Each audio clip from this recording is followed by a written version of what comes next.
कभी ऐसा लगा है कि दिमाग तो बहुत है, लेकिन स्कूल कॉलेज का सिस्टम उसे साबित करने का मौका ही नहीं देता। वो एक अंदर की आवाज जो बार बार पूछती है कि ये सब मैं कर क्यों रहा हूं। अगर ये आवाज को जानी पहचानी लग रही है ना, तो चलिए आज इसी फीलिंग की जड़ तक पहुंचते हैं। तो सबसे बड़ा सवाल यही है, आखिर ऐसा होता क्यों है? क्यों ये रट्टा मारना और एग्जाम देना इतना फ्रस्ट्रेटिंग लगता है? जवाब शायद हमारी सोच से भी ज्यादा गहरा है। ये किसी की काबिलियत के बारे में नहीं है, बल्कि उस सिस्टम के बारे में है जिसमें हमें फिट करने की कोशिश की जा रही है। और बस यही है इस पूरी पहेली का जवाब। सच तो ये है कि जिस एजुकेशन सिस्टम से हम सब गुजरे हैं, वो आज की दुनिया की ज़रूरतों को पूरा करने के लिए बनाया ही नहीं गया था। ये एक अलग ही वक्त और एक बिल्कुल अलग मकसद के लिए तैयार किया गया था। ठीक है, तो चलिए अब थोड़ा और गहराई में जाते हैं। ये समझने के लिए कि आज प्रॉब्लम क्या है, हमें पहले ये देखना होगा कि इस सिस्टम की शुरुआत हुई कहाँ से थी। इसकी जड़ें एक ऐसे दौर में हैं जो आज की दुनिया से जमीन आसमान का फर्क रखता है। ये टाइमलाइन देखिए, ये पूरी कहानी साफ कर देती है। इंडस्ट्रियल रेवोल्यूशन के वक्त फैक्ट्रियों को क्या चाहिए था? ऐसे लोग जो टाइम पर आएं और चुपचाप इंस्ट्रक्शंस फॉलो करें, सवाल ना पूछें। और हमारे स्कूल बिल्कुल इसी मॉडल पर बना दिए गए। लेकिन आज की दुनिया को क्या चाहिए? आज दुनिया को चाहिए क्रिएटिव थिंकर्स, इनोवेटर्स, सिर्फ आज्ञा मानने वाले लोग नहीं। यहाँ पे ये जो टकराव है ना, वो एकदम साफ दिखता है। एक तरफ है फैक्ट्री के नियम, टाइम पर आना, हुक्म मानना, और दूसरी तरफ है आज की दुनिया की ज़रूरतें, क्रिएटिविटी, प्रॉब्लम सॉल्विंग। यही जो मिसमैच है, यही सारी प्रॉब्लम की जड़ है। चलिए अब अगले हिस्से पर चलते हैं और देखते हैं कि परफॉर्मेंस को मापा कैसे जाता है। हम सब अक्सर यही मानते हैं कि अच्छे मार्क्स मतलब अच्छी इंटेलिजेंस, पर क्या सच में ऐसा है? क्या वो ग्रेड्स हमारी असली काबिलियत दिखाते हैं, या फिर वो सिर्फ एक बहुत ही छोटी सी स्किल को मापते हैं? आइंस्टाइन की ये बात क्या खूब कही है। एजुकेशन सिस्टम भी ना अक्सर हम सबके साथ यही करने की कोशिश करता है। वो एक ही पैमाना लेकर सबको नापता है। वो चाहता है कि हम सब एक ही पेड़ पर चढ़ें, ये सोचे बिना कि हम में से कुछ तैरने के लिए बने हैं तो कुछ उड़ने के लिए।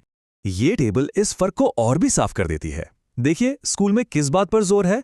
रट्टा मारने पर और एग्जाम में अच्छे नंबर लाने पर। लेकिन असली दुनिया में वहां प्रॉब्लम सॉल्व करने वाले, अपने स्किल्स को असलियत में इस्तेमाल करने वाले और कुछ नया बनाने वालों की कदर होती है। मतलब ये दो एकदम अलग अलग दुनियाएं हैं। तो अगर कभी भी ऐसा लगे कि इस सिस्टम में फिट नहीं हो पा रहे हैं, तो एक बात याद रखनी चाहिए, ये टैलेंट की कमी नहीं है। ये बस इस बात का इशारा हो सकता है कि किसी की काबिलियत उस छोटी सी परिभाषा में फिट नहीं बैठती जिसे स्कूल अहमियत देता है। हो सकता है कि हम एक गलत सिस्टम में हैं। अब एक और बहुत ही जरूरी बात पे आते हैं। हमारा एजुकेशन सिस्टम अनजाने में ही सही उस चीज को कैसे खत्म कर देता है जो हमें कुदरती तौर पर मिली है। हमारी जिज्ञासा, हमारी क्रिएटिविटी। ये एक ऐसा प्रोसेस है जो धीरे धीरे होता है, लेकिन इसका असर बहुत गहरा होता है। हर कोई पैदाइशी तौर पर जिज्ञासु होता है। छोटे बच्चे को देखिए, वो सवाल पूछते हैं, चीजों को उलट पुलट कर देखते हैं और गलतियां करने से बिल्कुल नहीं डरते। यही तो सीखने का सबसे नेचुरल तरीका है, जो खोज और हैरानी से भरा होता है। लेकिन फिर फॉर्मल स्कूलिंग शुरू होती है। हमें एक फिक्स्ड सिलेबस फॉलो करना सिखाया जाता है। हमें बताया जाता है कि क्या पढ़ना है और क्या छोड़ना है। ये सिलेबस से बाहर है या ये एग्जाम में नहीं आएगा। ये लाइनें धीरे धीरे हमारी जिज्ञासा का दायरा छोटा कर देती हैं। और धीरे धीरे गलतियां करने का डर हमारे अंदर बैठ जाता है। रिस्क लेने को गलत समझा जाता है और सेफ खेलने को सही। और फिर आता है वो सबसे खतरनाक ख्याल, लोग क्या कहेंगे। बस यही डर है जो क्रिएटिविटी और कुछ नया ट्राई करने की हिम्मत को खत्म कर देता है।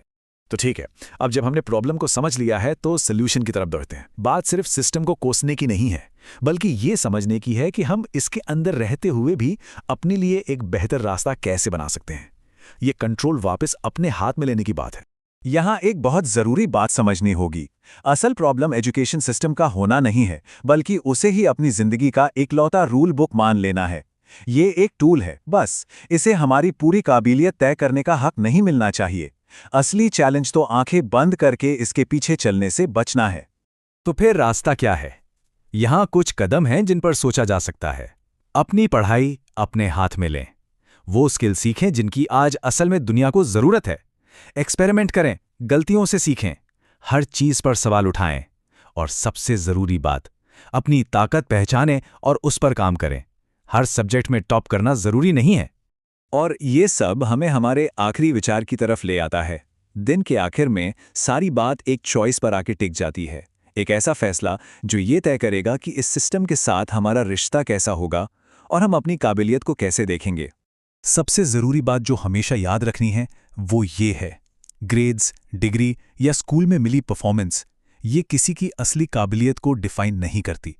ये सफर का सिर्फ एक हिस्सा है, पूरी कहानी नहीं। पोटेंशियल इससे कहीं ज्यादा है। तो यहां सबके लिए एक सवाल है, क्या उसी रास्ते पर चलते रहना है जो दूसरों ने बना दिया है, या फिर अपने जुनून, अपनी जिज्ञासा और अपनी ताकत के दम पर अपना खुद का नक्शा बनाने की हिम्मत दिखानी है? फैसला हर किसी को खुद करना है।